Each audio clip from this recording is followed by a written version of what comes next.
Today we're driving the newly refreshed Mercedes-Benz E-Class. This is an E450 4Matic.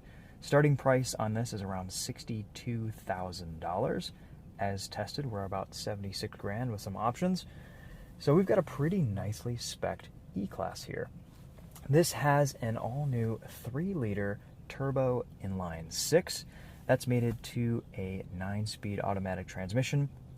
And it also has an integrated 48-volt electric motor that assists with stop-start. It can run all of the accessories on pure electricity, so you don't have to have belt-driven accessories. Everything can run on the specific voltage that it needs to. And the electric motor between the engine and the transmission also provides some torque fill while boost is building up in the turbo inline 6. So that can give up to 21 horsepower and 184 pound-feet of torque. And you can see on this little gauge down here, the EQ power and charge meter will always be moving around during our drive today. Let's walk you around this new E450, show you what it's like inside and out. I wanted to do this in a slightly lower light time of day to show you some of the ambient lighting. It is absolutely gorgeous in here. Really nice interior, beautiful materials, in keeping with the E-Class's very luxurious look and feel.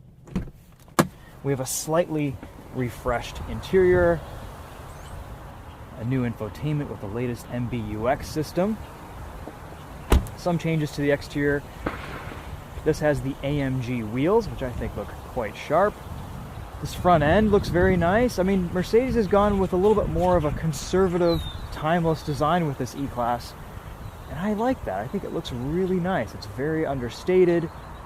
It's very clean. I think it's a great looking sedan. This has always been one of the best luxury sedans on the market. And I think Mercedes has done a really nice job in keeping with that with this latest generation. It's got a decent sized trunk. No spare tire, unfortunately. Though, I don't remember the last car we had that had a spare tire. I think it was an SUV or crossover. The back seat is very spacious, very nice.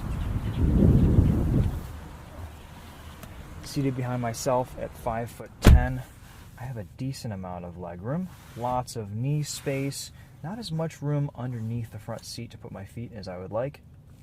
You are seated a little bit higher in this back seat area, almost like stadium seating in some vehicles. We have a Burmester sound system, which we will test at the end of this video. Very nice materials and aesthetics back here. A little bit of a panoramic sunroof for the back seat.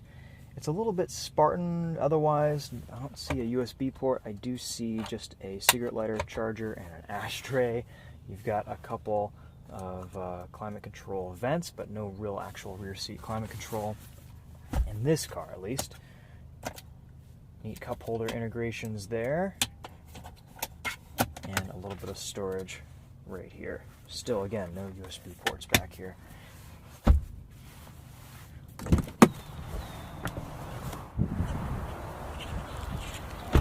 This 3-liter inline 6 makes 362 horsepower and 369 pound-feet of torque. It is an incredibly smooth and quiet and silky engine. Can't wait to show you guys what it's like on the road. It is beautiful. Doesn't look that impressive. It's mostly just plastic and metal bits and all sorts of tubes and things, but from the inside, it is a very nice powertrain.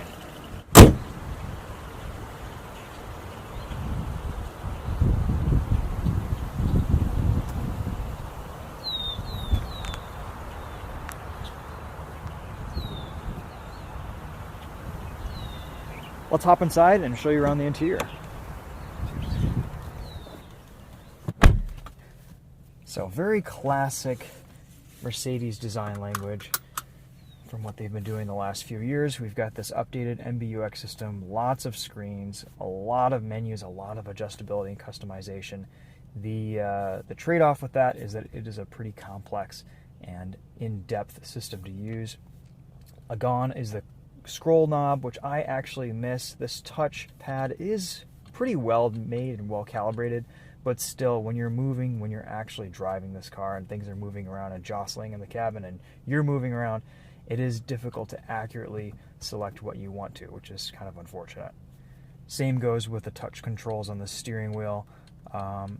They work pretty well compared to anything else on the market, but that said, it's still not the easiest system to select what you want, just because there are so many little selections that need to be made. You have a fully customizable digital gauge cluster, so you can get rid of your tachometer and your speedometer and just turn them into the map or various other things. You can see your fuel efficiency. You have a home button where you can go in and just see a bunch of different options for how you want to design your displays. You can change the look of the entire car and the feel of everything. It's pretty cool to be able to just have all of this customization and set up your Mercedes however you would like to. Look at that, that's pretty neat. But everything does take a lot of just input and involvement to do in this infotainment system.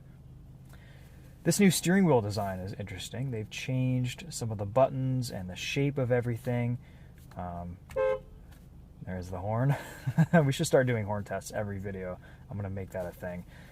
We've got all of these touch buttons, which seem to work pretty well. You've got sliders for your volume controls, sliders for your cruise control, but you can also press them in. At least with cruise control, you can press the buttons for 5-mile-an-hour increments. So it's a combination of touch and physical press, and it's taken me a little bit to get used to this week, but for the most part, I think it's worked pretty well, and I've adjusted and adapted pretty easily to the changes with this wheel. I love these climate control vents, very sharp, very cool to look at, lots of different options for changing the direction of airflow. You can kind of turn the vents on and off with these little knobs right here. Only USB-C ports in this Mercedes. We have 2 right here in the center console and 1 in the middle. You've got your drive mode selector down here, which is a physical control, which I appreciate. Comfort, Eco, Sport. You have an individual mode in there too. We'll just leave it in Comfort to start out, and then we'll put this into Sport. You do have a couple quick access buttons, which I do appreciate. You can turn on your active steering assist or your lane keeping assist, and those things work pretty well, though I will admit at the end of the week I've pretty much left everything off and just kept radar guided cruise control on in this car. You can also use this touchscreen as just a touchscreen, and it works pretty well. However, the reach is a little bit far for when you're driving. The screen is set back quite a bit, enough so that I find myself using the touchpad. Apple CarPlay is a slightly smaller screen, which is another gripe. I wish they would be able to just make this widescreen and fill the entire width of everything, like a lot of other manufacturers are able to do. That said, though, everything works just as you would expect here, no issues. This Burmester sound system sounds pretty good. It's a little bit bass heavy, but we'll test that and listen to that later on in this video. I like that Mercedes has retained physical controls for your climate controls. As you can see, when you raise the temperature, the ambient lighting turns red. When you lower it, it turns blue. Kind of a cool touch. And speaking of ambient lighting, there are a bunch of different options for that in this car. Sometimes it's just quicker to use the actual screen here, but everything has multiple menus. Ocean blue, red moon. I mean, we're not in complete darkness, so it's not super easy to see here, but this is a beautiful car to behold in the nighttime. Very cool. And you can also do multicolor animations, all that stuff. Nothing super different from what Mercedes has been doing here for a long time. A lot of seat controls. These are very comfortable seats. They also have a massage function. They're really nice for long road trips. Heated and cooled, which you can turn on at the same time, which I think is the ultimate expression of luxury and baller status in a modern vehicle. Not as many cars are doing that anymore. I think it's cool. You've got a couple more quick access buttons down here that will take you to your music, your navigation, and your telephone. And I like how those quick access buttons integrate with Apple CarPlay. I think the only other manufacturer that really does that well like this is Mazda, and I appreciate that here in this Mercedes. You can also have a favorite star button that will take you to kind of whatever you want, and that's another nice feature.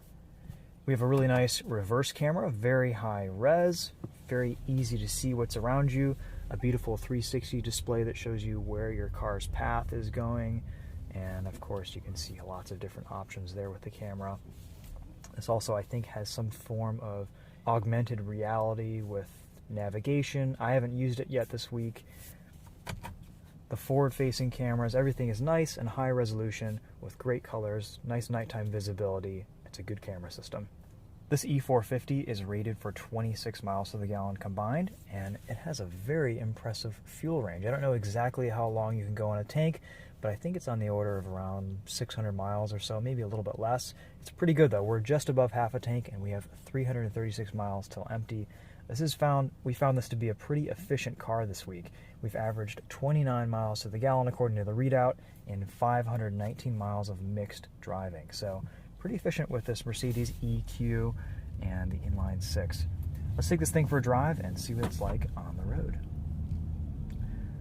Let's start off in eco mode. I know it's not that exciting. We'll go into sport here pretty quickly once we see some turns. But this is a very interesting mode because of how it shuts the engine off and coasts to save fuel. The transition between the engine shutting off and turning back on is almost imperceptible. It's pretty amazing how smooth all of this happens in the background.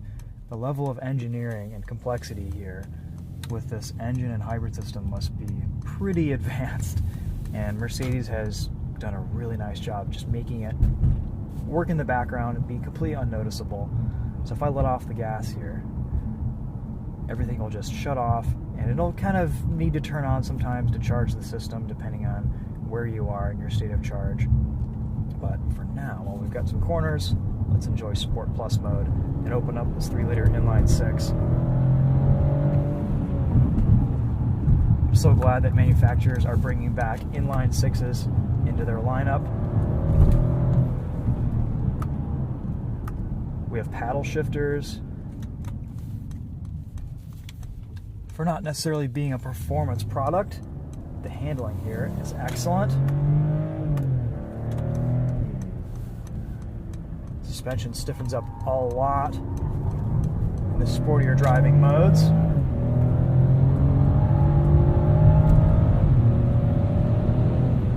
A little bit of safe understeer, but for the most part, a pretty neutral chassis. Awesome power from this turbo inline six. And there's a really big difference in suspension softness between the different drive modes. In comfort mode, this is almost old school floaty soft. It's pretty amazing. Really nice ride control, really nice ride comfort. And then in Sport and Sport Plus mode, it stiffens up a lot. I like seeing that big differentiation between drive modes. I think it makes the car just that much more dynamic and exciting. And NVH in this E-Class is excellent. Riding over bumps, very comfortable. As you would expect with Mercedes, everything here is very luxurious.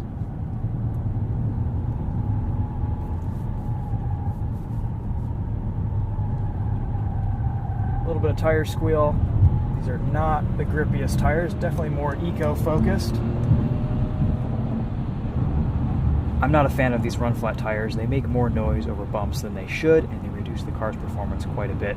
Luckily, that's an easy fix. Just change them out. Let's engage cruise control here. This is a pretty nice system. We've got the steering assist enabled, so it will steer itself, and this is mostly just a system that you can just touch the wheel, and you don't really have to put any load for it to sense that your hand is there, which is very nice. So you can just rest your hand right here. It'll sense the energy from your body, and you can just cruise on the highway in this thing. Personally, I've preferred just leaving the steering assist off all week because it's a pretty good system, but it's not perfect. I found the steering assist to wander back and forth a little bit and kind of not be perfectly centered in the lanes. On a road trip, when you've got a lot of straight roads and not a lot of entrances and exit ramps going on, this might be a pretty good system to reduce some driver fatigue, and if you ever need to just go in and change something quickly in the infotainment, it's a good way to just kind of make sure that you're not going to do anything ridiculous or sway off the road or anything like that. It's negotiating this turn pretty well. You can easily skip 5-mile-an-hour increments.